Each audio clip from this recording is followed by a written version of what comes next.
સુરત શહેરમાં શ્વાનનો આતંક દિન પ્રતિદિન વધી રહ્યો છે।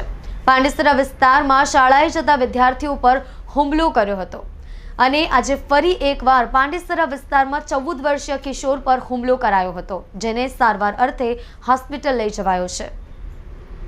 રખડતા શ્વાનનો આતંક યથાવત જોવા મળી રહ્યો છે, ત્યારે આજે ફરી એક વખત રખડતા શ્વાને 14 વર્ષના કિશોર ઉપર હુમલો કર્યો હોવાની ઘટના સામે આવી છે। શહેરના પાંડેસરા વિસ્તારમાં રહેતા 14 વર્ષીય ગણેશ કહાર સવારે સંબંધીના ઘરે માતા સાથે જઈ રહ્યો હતો, ત્યારે અચાનક શ્વાનનો તેની પર હુમલો કરી દેતા ગણેશ કહાર ખૂબ જ ગંભીર રીતે ઈજાગ્રસ્ત થયો હતો। તેના હાથ અને થાપાના ભાગે ગંભીર ઈજા થઈ હતી। ઈજાગ્રસ્ત ગણેશ કહારને સારવાર માટે તાત્કાલિક સિવિલ હોસ્પિટલ લાવવામાં આવ્યો છે। ગણેશ કહાર ધોરણ 6માં અભ્યાસ કરે છે। નાની વયના કિશોર પર શ્વાનના હુમલાને લઈને લોકોમાં ભારે રોષ જોવા મળી રહ્યો છે। સુરત મહાનગરપાલિકા દ્વારા ખસીકરણ અને રસીકરણના નામે કરોડો રૂપિયાનો ખર્ચ કરવામાં આવે છે, ત્યારે સિવિલમાં દૈનિક 20 થી 25 કેસો નોંધાઈ રહ્યા છે।